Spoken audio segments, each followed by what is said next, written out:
മാഷ് ഉൾപ്പെടെ ചർച്ച വേണമെന്ന കാര്യമാണ് പറഞ്ഞിരിക്കുന്നത്. അപ്പോൾ ലീഗിൻ്റെ ഒക്കെ ഇടപെടൽ ഇനിയും ഉണ്ടാവുകയാണ്. എന്തെങ്കിലും സാധ്യതകൾ ഇനിയും അവശേഷിക്കുന്നുണ്ടോ? എനിക്ക് ഒറ്റ കാര്യമേ പറയാനുള്ളൂ. ഇനി ഞാൻ മരിച്ചു വീഴണം, മനസ്സിലായില്ലേ? ഈ തെരഞ്ഞെടുപ്പ് ഇപ്പോൾ ഞാൻ നിങ്ങളെ മുന്നിൽ പെടുന്ന ബിസ്മിയിൽ ഇറങ്ങാൻ പോവുക. ഈ ഇറക്കം ഈ തെരഞ്ഞെടുപ്പ് ഗോതയിൽ നിന്ന് കയറുന്നവരെ വോട്ടിംഗ് 19 തീയതി വൈകുന്നേരം 5 മണി വരെ എനിക്ക് ജീവനുണ്ടെങ്കിൽ ആ ഗോതയിൽ ഞാൻ ഉണ്ടാകും. അത്രയേ ഉള്ളൂ. അമീത് മാഷ് പറയുന്നതും ഈ പറയുന്ന കുഞ്ഞാലിക്കുട്ടി സാഹിബ് പറഞ്ഞതും ഈ രാഹുൽ മാങ്കൂട്ടത്തിൽ പറഞ്ഞതും ഒക്കെ ഒന്നാണ്. എന്താണ് ഈ പിണറായി അവസാനിക്കണം? രാഹുലിനെ കുറിച്ച് ഇപ്പോൾ ഇന്നലെ വേറൊരുത്തൻ പറയുന്നത് കേട്ടു. അല്ല, ആരെനിക്കറിയില്ല, പറഞ്ഞത് കേട്ടു. പറഞ്ഞത് ശരിയാണെങ്കിൽ അൻവർ വിളിച്ചു വരുത്തിയതാണെന്ന്. ഞാൻ വിളിച്ചു വരുത്തിയതല്ല, അദ്ദേഹം ഒളിച്ചു വന്നതുമല്ല. അദ്ദേഹം എന്നെ വിളിച്ച് എൻ്റെ സൗഹൃദം, അദ്ദേഹവുമായി എനിക്ക് സൗഹൃദമുണ്ട്, എനിക്കൊന്ന് നിങ്ങളെ കാണുന്നതാണ്, നിങ്ങൾ വരുമെന്ന് പറഞ്ഞു. ഈ കൊലായി മുഴുവൻ ഇതേപോലെ ആളുകൾ നിൽക്കുന്ന പച്ച വെളിച്ചത്തിലാണ് അദ്ദേഹം വന്നത്. അദ്ദേഹം തലയിൽ മുണ്ടിട്ടൊന്നുമല്ല വന്നത്. അപ്പോൾ സ്വാഭാവികമായും അദ്ദേഹത്തെ കൂടി വെറുതെ അദ്ദേഹത്തിൻ്റെ ക്രെഡിബിലിറ്റി കൂടി ഷാഫിക്ക് നശിപ്പിക്കണമെന്നുണ്ടെങ്കിൽ ഈ പറയുന്ന രാഹുൽ മാങ്കൂട്ടത്തിനെ വെട്ടലാണല്ലോ ഞാൻ അടുത്ത പണി. ഇതാണല്ലോ കോൺഗ്രസിലെ പരിപാടി. ഇതല്ലേ, വെട്ടലാണല്ലോ. ഒരാൾ കയറുന്നുണ്ട് പറഞ്ഞാൽ പണ്ട് എന്താ പറയുക, കേരളത്തിൽ നിന്ന് ഇൻ്റർനാഷണൽ ഒരു എക്സിബിഷന് പോയ സമയത്ത് ഒരുപാട് കടൽ ജീവികളുണ്ടെന്ന് പറഞ്ഞു. അപ്പോൾ ഒരു കുപ്പിയിൽ ഇങ്ങനെ 3-4 ഞണ്ടുകൾ നിൽക്കുന്നുണ്ട്. അപ്പോൾ ഒരാൾ പെട്ടെന്ന് ഐഡൻറ്റിഫൈ ചെയ്തു, ഇത് ഇന്ത്യയിൽ നിന്ന് കേരളത്തിലാണെന്ന് പറഞ്ഞു. അതെന്ത് എത്ര പെട്ടെന്ന് നിങ്ങൾക്കിത് മനസ്സിലായി ചോദിച്ചപ്പോൾ അടിയിലെ ഞണ്ട് മറ്റേ മുകളിലെ ഞണ്ടിനെ വലിച്ച് താഴെ ഇടാൻ ശ്രമിക്കുകയാണ്. മനസ്സിലായില്ലേ? അപ്പോൾ ഇതാണ് കോൺഗ്രസ്. ഇനി ആ രാഹുൽ മാങ്കൂട്ടത്തിനെ വെട്ടണം ഷാഫിക്ക്. അതിന് എന്തിനങ്ങനെ കളവ് പറയുന്നത്? എന്തിനങ്ങനെ കളവ് പറയുന്നത്? ഷാഫി അങ്ങനെ പറയാൻ പാടുണ്ടോ? രാജ്യത്തിൻ്റെ പാർലമെൻറ്റിലൊക്കെ അദ്ദേഹം എടുക്കുന്ന നിലപാടുകളൊക്കെ ഇപ്പോൾ നമ്മളൊക്കെ കണ്ടുകൊണ്ടിരിക്കുകയാണല്ലോ. മാസങ്ങൾക്ക് മുമ്പ് വന്ന ബില്ലിൻ്റെ കാര്യത്തിൽ അദ്ദേഹം നടത്തിയ എന്താണ് ഞാൻ പറയണോ? അപ്പം അങ്ങനെയൊന്നും ആരും പറയണ്ട. പറഞ്ഞാൽ പറയും, പറയുന്നതിൽ വസ്തുതയുണ്ടാകും. ഒരടിസ്ഥാനമില്ലാത്ത കാര്യങ്ങൾ പറയുമ്പോൾ ജനങ്ങളുടെ മുമ്പിൽ വസ്തുതയും തെളിവും നിരത്തിക്കൊണ്ട് PV അൻവർ സംസാരിക്കും. അത്രേ പറയാനുള്ളൂ. പ്രതിപക്ഷമായി നിൽക്കുമ്പോഴാണ് വീണ്ടും ഒരു പ്രതിപക്ഷ മുന്നണി എന്ന് പറഞ്ഞ് രൂപീകരിക്കുന്നത്. അപ്പോൾ UDF ഇല്ലേ ഇവിടെ പ്രതിപക്ഷമായിട്ട്? അല്ല, UDF ഞാൻ പറഞ്ഞല്ലോ, ഞാൻ ഒറ്റ കാര്യം പറഞ്ഞുള്ളൂ. ഈ പറയുന്ന VD സതീശൻ, ഈ പറയുന്ന പിണറായിയുടെ നിഴലായി നിൽക്കുന്ന VD സതീശൻ്റെ നേതൃത്വത്തിലുള്ള ഒരു UDF എന്തർത്ഥം? അദ്ദേഹം ആ നേതൃത്വത്തിൽ ഇരിക്കുന്നിടത്തോളം കാലം TMCയും ഞങ്ങളും അതിലേക്ക് ഇല്ല എന്നാണ് പറഞ്ഞത്. അത് നമുക്ക് കാണാം. ഇന്ന് VV പ്രകാശിൻ്റെ വീട്ടിലേക്ക് പോകുന്നുണ്ടോ? ഞാൻ പലരുടെയും വീട്ടിലേക്ക് വോട്ട് ചെയ്യിക്കണമല്ലോ. എൻ്റെ ഏറ്റവും അടുത്ത സുഹൃത്തായിരുന്നു VV പ്രകാശ്. 2016 ആര്യാടൻ ഷൗക്കത്ത് മത്സരിക്കുകയും പരാജയപ്പെടുകയും ചെയ്തു അല്ലേ? 2021 DCC പ്രസിഡൻ്റായിരുന്ന എൻ്റെ കോളേജ് മേറ്റായിട്ടുള്ള എൻ്റെ സുഹൃത്തായിട്ടുള്ള VD സതീശനായിരുന്നു, VV പ്രകാശായിരുന്നു മത്സരിച്ചത്. അദ്ദേഹത്തെ അനുനയിപ്പിക്കാൻ കേരളത്തിലെ ആരൊക്കെയായിരുന്നു ആര്യാടൻ്റെ വീട്ടിൽ പോയിരുന്നു നിങ്ങൾക്കറിയാലോ.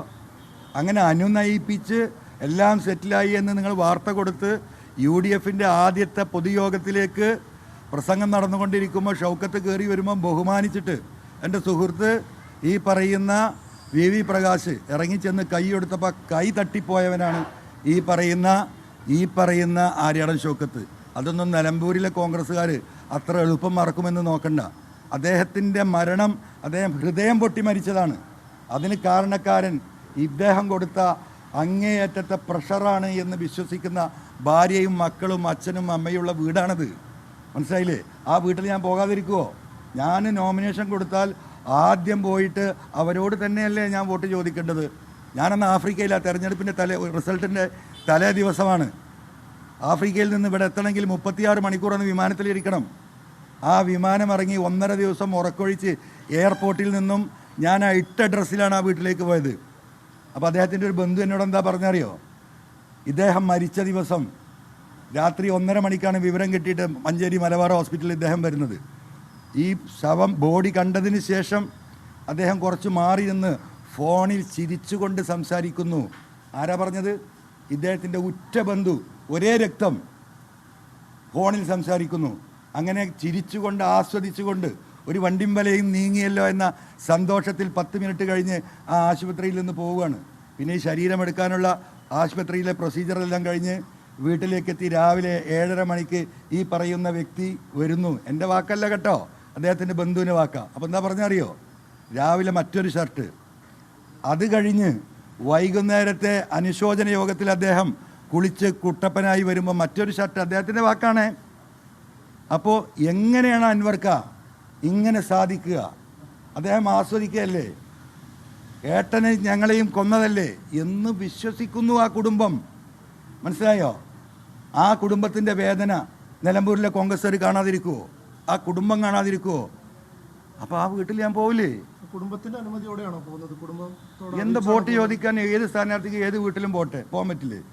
ഞാൻ ഒറ്റ കാര്യം ചോദിക്കട്ടെ, DCC പ്രസിഡൻ്റാണല്ലോ, അദ്ദേഹം വോട്ട് ചോദിച്ച് ഈ പറയുന്ന നിങ്ങളൊക്കെ കൊട്ടിഘോഷിക്കുന്ന എന്താ പറയുക കേരളത്തിൻ്റെ സാംസ്കാരിക സാമൂഹിക നായകൻ ആ വീട്ടിലൊന്ന് പോയി വോട്ട് ചോദിക്കുമോ?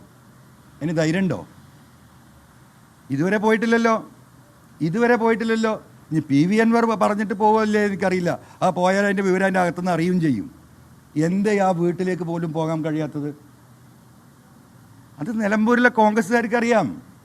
അതവരാലോചിക്കട്ടെ. ഞാൻ പോകും, ഞാൻ വോട്ട് ചോദിക്കാൻ പോകും. ഞാനൊരു ആദ്യത്തെ വോട്ട് ആ വീട്ടിൽ നിന്നാണ് ഞാൻ ചോദിക്കാൻ പോകുന്നത്.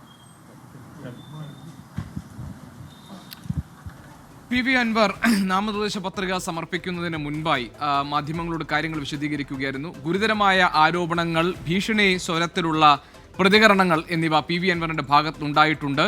വലിയ തോതിൽ കോടിക്കണക്കിന് രൂപ ജനകീയ സദസ്സിന്റെ ഭാഗമായി